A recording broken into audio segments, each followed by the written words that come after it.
आज बात करते हैं भोजपुरी इंडस्ट्री के बारे में। जो भोजपुरी इंडस्ट्री है ये पवन सिंह और खेसारी लाल के नाम से जाना जाता है,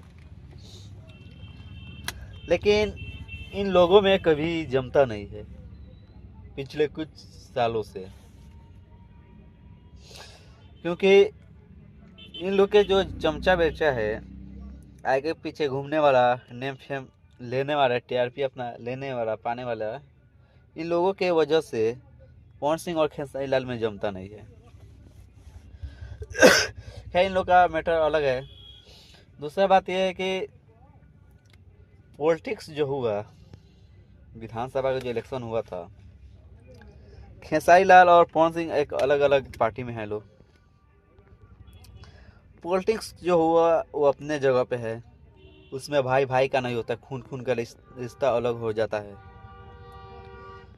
तो ये लोग तो एक दूसरे से है, एक दूसरे डिस्ट्रिक्ट से हैं, पवन सिंह खेसारी लाल।